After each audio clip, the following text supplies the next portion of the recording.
Hola, buenas tardes. Continúa con Ney Zapata.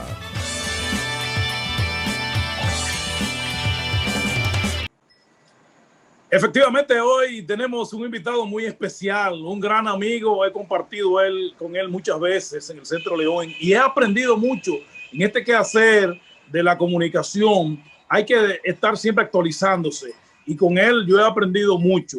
Él es sociólogo, profesor de la Universidad Autónoma de Santo Domingo, miembro de la Academia de Ciencias de la República Dominicana y Premio Nacional de Ensayo en el 2010. Además, exdirector del Museo del Hombre Dominicano y del Instituto Dominicano de Investigaciones Antropológicas. Y ustedes saben, como coordinador de programas en el Centro León, ahí hemos estado compartiendo en Mi Barrio Está en Navidad y en las actividades culturales. Me refiero a Carlos Andújar. Carlos.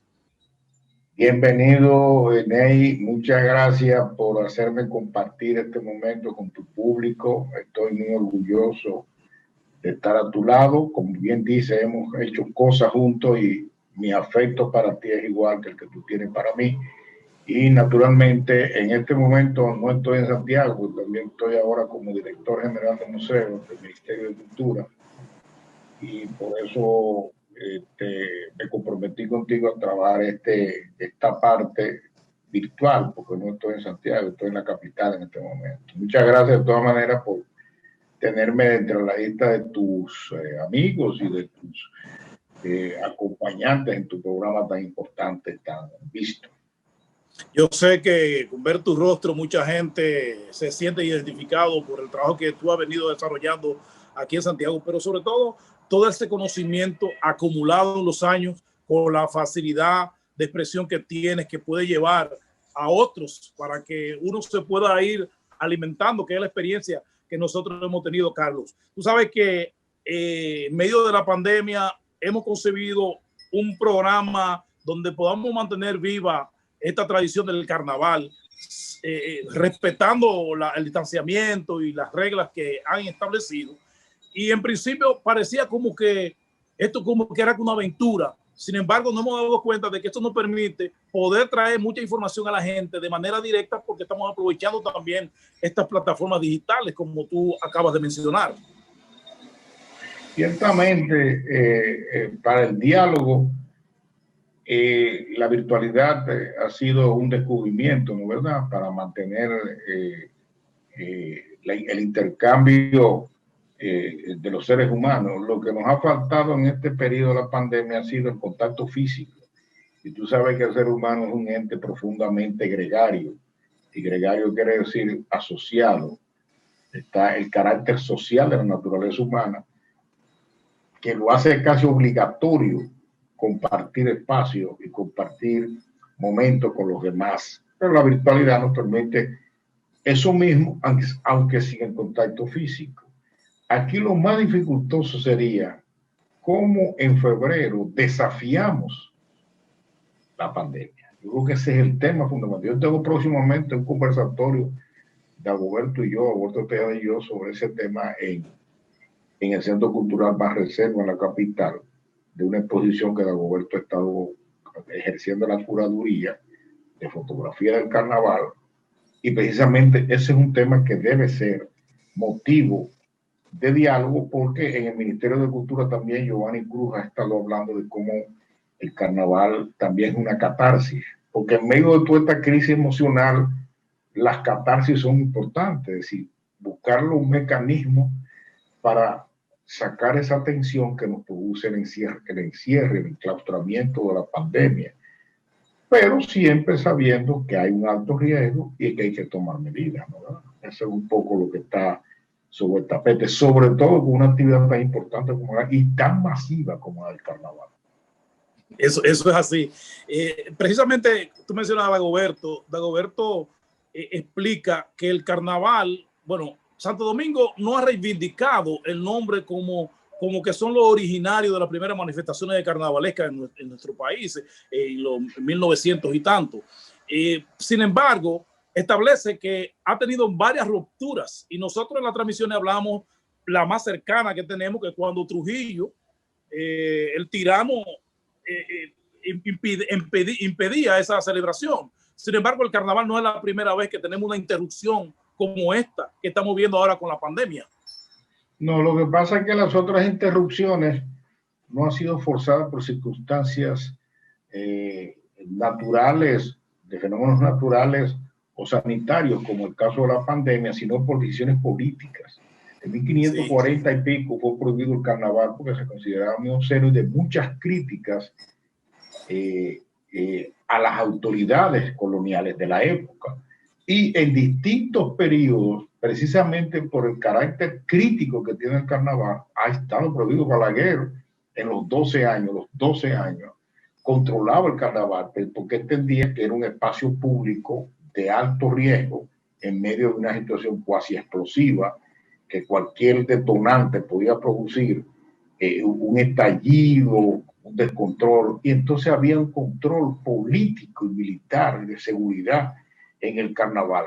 Y prohibiciones que se han hecho en otros momentos, conflictos que tuvo Trujillo con los Goya en un momento determinado.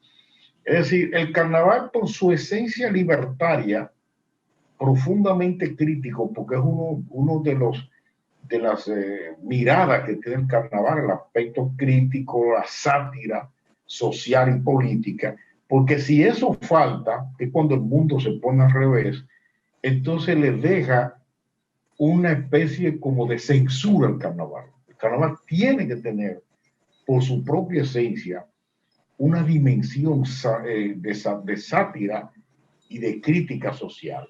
Y como tú dices, en otros momentos se ha hecho. Esta vez son los fenómenos naturales, o en este caso la pandemia, que nos tienen en una posición ambivalente. ¿Cómo debemos celebrar? Esa sería la gran pregunta al Ministerio de Cultura y a todos aquellos que hacen del carnaval en febrero un momento de catarsis, de divertimento, de compartir, de divertirse. Ahora, ¿cómo hacerlo? Ese es el gran dilema y una de las cosas interesantes que podemos tocar en tu programa. Carlos, ¿el carnaval ha tenido algún tipo de inconveniente en celebración con algún aspecto internacional, llámese la guerra mundial, por ejemplo, o cualquier otro fenómeno fuera del país que incida directamente en el nuestro? No, porque esos grandes fenómenos sociales internacionales, nosotros hemos estado al margen. Trujillo, por ejemplo, en la Segunda Guerra Mundial le declaró la guerra a Hitler. Y Hitler cogió un alfiler en el mapa mundo y se lo puso encima de la isla y le dijo, está vencido. Es decir, nosotros la Segunda Guerra Mundial la vivimos como observadores. Inclusive Estados Unidos era observador hasta Pearl Harbor. Cuando se da el ataque a Pearl Harbor, es que los Estados Unidos se sienten provocados y reaccionan. Pero mientras tanto los Estados Unidos estaban aislados. Es decir, Occidente, el mundo americano estaba aislado de la guerra hasta que pasó ese fenómeno con los Estados Unidos. Y nosotros pues pudimos hacer una vida común, normal. Lo que no lo hicieron fueron los europeos. Hay tantas preguntas que me surgen cuando estoy hablando contigo. Por ejemplo, yo sé que aquí en Santiago tuvimos un renacer en el carnaval en los años 70, cuando la Comisión de Tradiciones y Costumbres redactó un documento donde pretendía lo que se quería hacer en el futuro con el carnaval, y eso rindió sus frutos, porque hemos visto que el carnaval ha crecido. En Santo Domingo, con la creación del Ministerio de Cultura y el trabajo de doña Milagros Ortiz Bosch, también tuvo un renacimiento extraordinario el carnaval en la República Dominicana, si se quiere, porque hicieron también el carnaval nacional. Estos dos eventos, ¿tú crees que han sido dos de la punta de lanza para que el carnaval dominicano haya llegado a los niveles que están hoy en día? Sí, yo creo que esos dos acontecimientos, esos dos momentos históricos, por llamarlo de alguna manera, ha sido importante en repensar el carnaval como una manifestación popular masiva, de gran entusiasmo, de gran contagio, y que obligó entonces a los organizadores de todas estas programaciones y de las políticas culturales comunitarias y del Ministerio de Cultura a redefinir su actitud, su mirada hacia el carnaval. Pero también yo pienso que aspectos muy importantes, como por ejemplo el posicionamiento que alcanzó en un momento determinado la comercialización del carnaval en La Vega, hizo pensar que el carnaval también era una especie de industria creativa, que podía generar recursos, generar destino turístico y hacer que la economía durante esos días se moviera.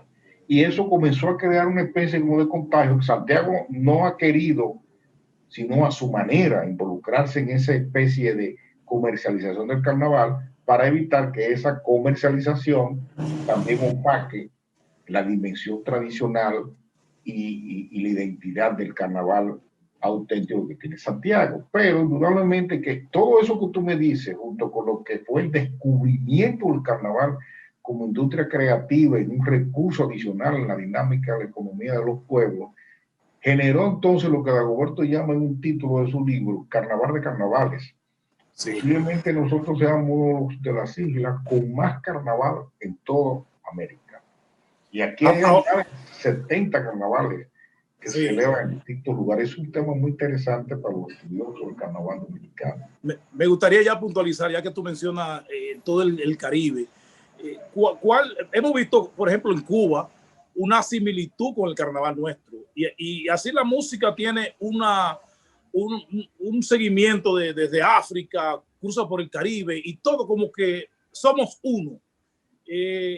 ¿Qué punto de coincidencia tienen los carnavales del Caribe, a tu entender? Mira, el carnaval es originario de Europa y fue introducido en América a través de la colonización. La apropiación que los pueblos de América han hecho al carnaval le da sello propio, incluyendo el carnaval de Oruro en Bolivia, que fue declarado Patrimonio Inmaterial de la Humanidad. Un carnaval que tiene elementos aborígenes originarios, los grupos originarios de Bolivia, pero también estos elementos hispánicos en la constitución de esos carnavales.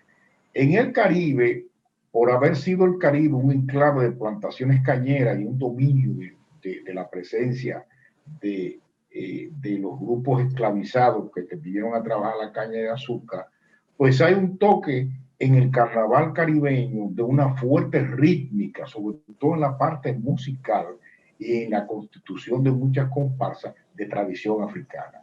Por ejemplo, la música tradicional del carnaval de Cuba, sobre todo de Santiago de Cuba, es la rumba. Y en el caso de Brasil, es la samba, que viene del candomblé, que es un culto afro-brasileño.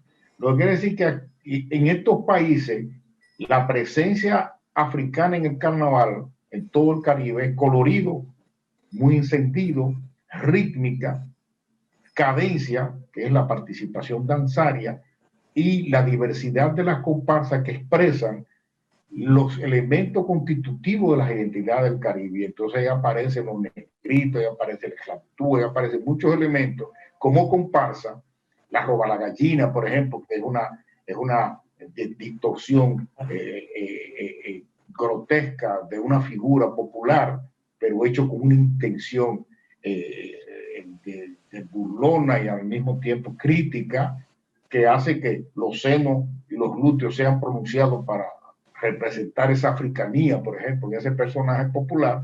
Entonces, todos esos elementos es lo que le dan la riqueza particular al carnaval del Caribe, la presencia africana en ese carnaval, al mismo tiempo que se dan en sus comparsas otros elementos que son parte de esa diversidad compleja que tiene el Caribe, donde está lo hispánico, lo aborigen y obviamente lo africano. Todo eso se ve en lo que se llama el menú de las comparsas que participan en los desfiles de carnaval de nosotros. Santiago tiene la característica de que la presencia altísima de comparsas tradicionales dan al carnaval de Santiago una gran capacidad creativa y una originalidad muy particular a su carnaval.